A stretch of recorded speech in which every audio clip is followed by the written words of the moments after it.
Indian citizens, the Indian film industry, celebrities, politicians, including the Prime Minister, mourned the loss of actor Irfan Khan, who passed away aged 53 at a Mumbai hospital due to a colon infection. In 2018, he was diagnosed with a rare cancer and had been travelling to London for treatment. There was an outpouring of grief for this versatile actor. Shujit Sarkar, Amitabh Bachchan, Sonam Kapoor, Taapsee Pannu, among many other celebrities, offered their condolences on social media. The centre has asked all officers, staff, including outsourced staff working in central government, to download Arogya Setu app on their mobile phones immediately. Before starting for office, the employees are to review their status on the app and commute only when the app shows safe or low risk. In case the app shows moderate or high risk, then the employee must not come to office and self-isolate for 14 days or until the status becomes safe or low risk. A mob in Howrah near Kolkata targeted police personnel who were trying to impose a lockdown in a COVID-19 hotspot.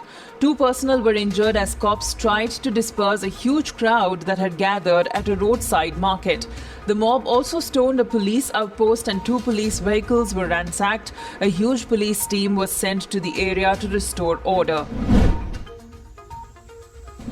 The Jawaharlal Nehru University will soon hold online classes on leadership lessons from Ramayana.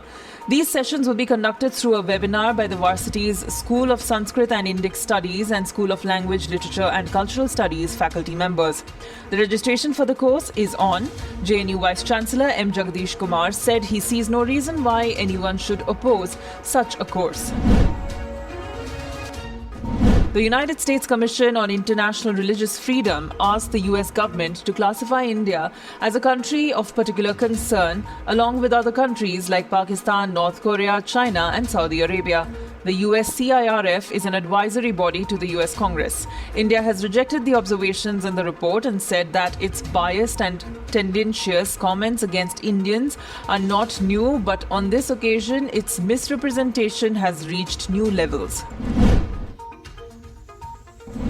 US President Donald Trump once again launched an attack on China, saying that had the coronavirus been stopped at the source, then 184 countries wouldn't be going through hell.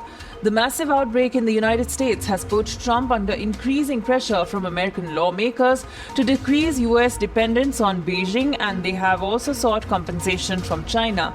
The number of COVID-19 positive cases in the US has crossed 1 million, and there have been over 59,000 deaths. The Academy of Motion Pictures Arts and Sciences has suspended the movie theatre rule for a year in the backdrop of the coronavirus crisis. Traditionally, the Academy requires at least a 7-day run in Los Angeles theatres for movies to be eligible for Hollywood's biggest prize.